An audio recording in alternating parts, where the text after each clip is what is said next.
Hello dear students, today we are going to start math subject of class 7th. If you are watching this video, you have to open your book and listen to me carefully. So let's continue. So dear students, as we know that we were studying about exercise number 12.1 in which we have completed 8 questions in my previous video, and today we will start question number 9. Okay students, so let's start question 9. So question 9 क्या है बच्चों? In how many years will a sum become double of itself at 12 whole 1.2% per annum by simple interest? तो बच्चों कह रहा है कि कितने समय में एक सम अपने आप का डबल हो जाएगा, अपने आप का क्या हो जाएगा? डबल, ठीक है ना? किस दर से? 12 होल 1.2% की दर से, बाई सिंपल इंटरेस्ट, यानी इंटरेस्ट कैसा है? सिंपल, ठीक है बच्चों। तो हमें बताना है कि कितना इंटरेस्ट अपने आप का क्या हो जाएगा? डबल हो जाएगा 12 होल 1.2% की वार्षिक दर से सिंपल इंटरेस्ट, यानी सिंपल इंटरेस्ट के द्वारा।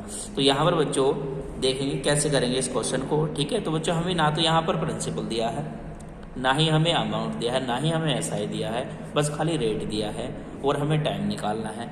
तो बच्चों हमें तो इतना पता है कि जो सम है वह अपने आप का डबल हो जाता है, तो इसी को हम लेकर चलेंगे। कैसे बच्चों? तो यहाँ पर हम मान लेंगे, क्या मान लेंगे? देखें यहाँ पर, तो 9 का सॉल्यूशन मैं कर रहा हूँ। हम मान लेंगे let principal is equal to x, यानी प्रिंसिपल मैंने क्या मान लिया? एक्स मान लिया। जब बच्चों प्रिंसिपल एक्स है और हमें पता है कि जो अमाउंट है वो क्या हो जाता है? दुगुना हो जाता है प्रिंसिपल का, तो यानी अमाउंट क्या हो जाएगा? 2 मल्टीप्लाई एक्स, 2 गुना कर देंगे यानी 2x हो जाएगा। क्लियर हो गया है? अब बच्चों यहाँ से हम एसआई भी निकाल सकते हैं। एसआई का फॉर्मूला क्या होता है? Amount minus principal. तो अमाउंट कितना है? 2x और माइनस प्रिंसिपल कितना? x, यानी जो हमारा एसआई आ गया वो x तो आएगा, 2x minus x is equal to x. तो ये एसआई हमने निकाल लिया है। और हमें बच्चों कितना दिया है? रेट दिया है। रेट कितना है? 12 होल 1/2 ईयर्स, यानी होल को सोल्व कर लेंगे, इम्प्रॉपर में चेंज कर लेंगे, 25/2% आ जाएगा। क्लियर हो गया है? अब हमें निकालना है टाइम। तो टाइम का फॉर्मूला क्या होता है बच्चों? टाइम का फॉर्मूला होता है SI multiply 100/P multiply R, यही तो होता है। अब SI कितना है?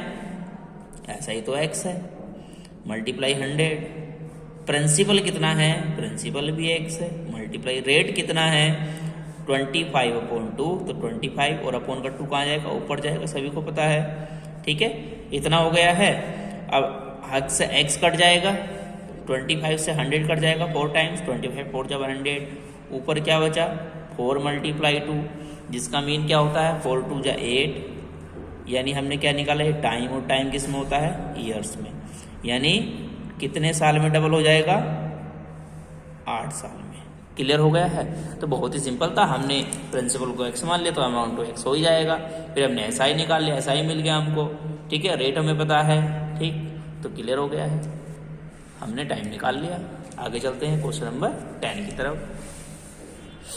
क्वेश्चन नंबर 10 है बच्चों, a sum of money become 8/5 of itself, यानी मनी कुछ सम क्या हो जाता है? अपने आप का 8/5 हो जाता है 5 ईयर्स, 5 सालों में। यानी कोई सम है जो अपने आप का क्या हो जाता है? 8/5 बन जाता है, ठीक है, 5 सालों में, at a certain rate of interest, यानी एक निश्चित इंटरेस्ट, एक निश्चित रेट पर। तो find the rate of interest, तो हमें रेट निकालना है बच्चों। क्या निकालना है? रेट। तो रेट कैसे निकलेगा भाई? तो बच्चों हमें तो ये पता है कि कुछ पैसा है और वह पैसा अपने आप का 8/5 हो जाता है 5 सालों में, तो हमें रेट बताना है, ठीक है ना। तो रेट कैसे निकालेंगे? तो यही हम यहाँ पर सोच रहे हैं। देखो हम प्रिंसिपल क्या मान लेंगे? x मान लेंगे। क्या मान लेंगे? x। जब प्रिंसिपल x होगा तो उसका अमाउंट कितना हो जाएगा? यानी x का 8/5 हो जाएगा, निकाल सकते हैं हम। फिर SI निकाल लेंगे, टाइम हमें दिया है, रेट निकाल लेंगे, कोई दिक्कत नहीं है, ठीक है। कैसे करेंगे चलिए देखते हैं। तो क्वेश्चन नंबर 10 का सॉल्यूशन भी देख लेते हैं। तो बच्चों क्वेश्चन नंबर 10 का सॉल्यूशन हम देखेंगे। तो हमें बच्चों प्रिंसिपल तो यही नहीं, तो हम क्या मान लेंगे? Let principal is equal to x. जब प्रिंसिपल एक्स है तो अमाउंट कितना बन जाता है? भाई प्रिंसिपल का 8/5, ऐसे लिखूंगा मैं, यानी क्या हो जाएगा? मल्टीप्लाई कर लो 8 की x तो 8x अपॉन 5 हो जाएगा, नहीं हो जाएगा, यानी अमाउंट हो जाएगा 8x अपॉन 5। क्लियर। अब बच्चों अमाउंट आ गया है तो ऐसा ही निकाल सकता हूँ।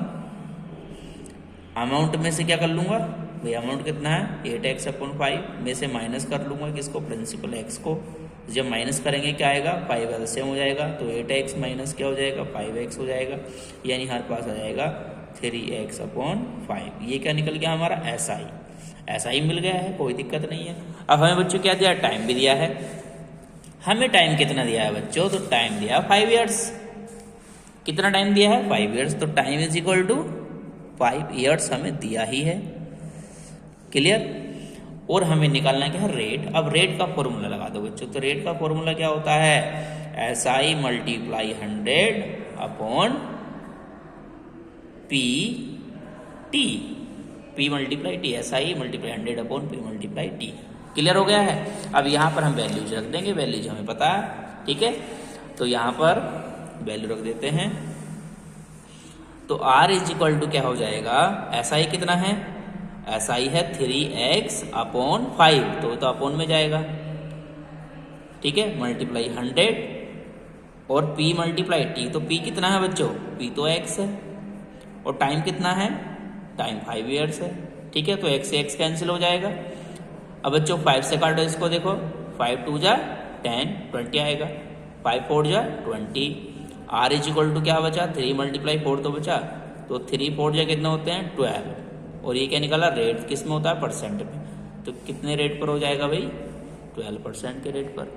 क्लियर हो गया है। तो इस तरह से हमने क्वेश्चन नंबर 10 भी फिनिश कर लिया है। अब आते हैं क्वेश्चन नंबर 11 पर, जो लास्ट क्वेश्चन है इस एक्सरसाइज का। तो बच्चों क्वेश्चन नंबर 11 है, in how many times will a sum become triple of itself at the rate of 15% per annum। तो बच्चों कितने समय में एक सम अपने आप का 3 गुना हो जाएगा 15% की दर से, यानी कितना सम अपने आप का कितना हो जाएगा, 3 गुना हो जाएगा, यानी कितने सालों में एक सम अपने आप का 3 गुना हो जाएगा 15% की दर से, ये हमें बताना है। तो बच्चों वही प्रोसेस है यहाँ भी। तो हमें टाइम निकालना होगा, ना तो हमें प्रिंसिपल दिया है, ना ही हमें अमाउंट दिया है, ना ही हमें SI दिया है, बस हमें ये कहा गया है कि कुछ सम अपने आप का 3 गुना हो जाता है। तो बहुत ही सिंपल है, देखते हैं। तो बच्चों हम यहाँ भी मानेंगे प्रिंसिपल को x, ठीक है। तो यहाँ पर देखो क्वेश्चन नंबर 11 का सॉल्यूशन मैंने मान लिया, let principal is equal to x। जब प्रिंसिपल x है और हमें पता है कि अमाउंट कितना हो जाता है, प्रिंसिपल का 3 गुना हो जाता है, तो 3 मल्टीप्लाई x कर दूंगा, यानी अमाउंट हो जाएगा 3x। अमाउंट निकाल लिया तो हम जो है SI निकाल सकते हैं। SI इज इक्वल टू क्या होता है, अमाउंट माइनस प्रिंसिपल, यानी 3x माइनस x हो जाएगा, यानी क्या आएगा 2x। तो SI कितना है बच्चों, 2x है। SI कितना है 2x। और हमें क्या दिया बच्चों, हमें तो रेट भी दिया है, रेट कितना है 15%। और हमें निकालना क्या है टाइम, तो टाइम का फॉर्मूला लगा दो। टाइम का फॉर्मूला क्या होता है, SI multiply 100 upon P multiply R, यही तो फॉर्मूला होता है। अब SI कितना है, SI 2x है मल्टीप्लाई 100, P कितना है x है, मल्टीप्लाई R कितना है, R है 15, तो x से खत्म x, ठीक है। अब क्या करेंगे, 15 और 100 को किससे काट लो, 5 से काट लो, तो 5 3 जा 15 और 5 2 जा 10। अब 2 की मल्टीप्लाई 20 से होगी तो क्या आएगा, 2 2 जा 4 यानी 40 आएगा अपॉन 3। अब 40 को जब 3 से डिवाइड करेंगे, 40 को 3 से डिवाइड करके होल में निकाल सकते हैं बच्चों, होल में चेंज कर देंगे, ठीक है। तो 40 को जब 3 से डिवाइड करेंगे तो क्या आएगा बच्चों, तो डिवाइड करेंगे तो 13 3 39 होते हैं, और हमारा 1 कैरी बचेगा, यानी 1 हमारा रिमाइंडर हो जाएगा। तो 13 और 1 अपॉन 3 क्या हो जाएगा, ये टाइम था ना, ईयर्स। ये निकल गया हमारा टाइम, ठीक है बच्चों। तो 13 होल 1 अपॉन 3 ईयर्स में कोई अमाउंट अपने आप का 3 गुना हो जाएगा, कितने परसेंट की दर से, 15% की दर से। क्लियर हो गया है, कोई अमाउंट अपने आप का 3 गुना हो जाएगा 13 होल 1 अपॉन 3 ईयर में 15% की दर से। क्लियर हो गया है? तो बच्चों हमारा क्वेश्चन नंबर 11 भी क्या होता है, फिनिश होता है।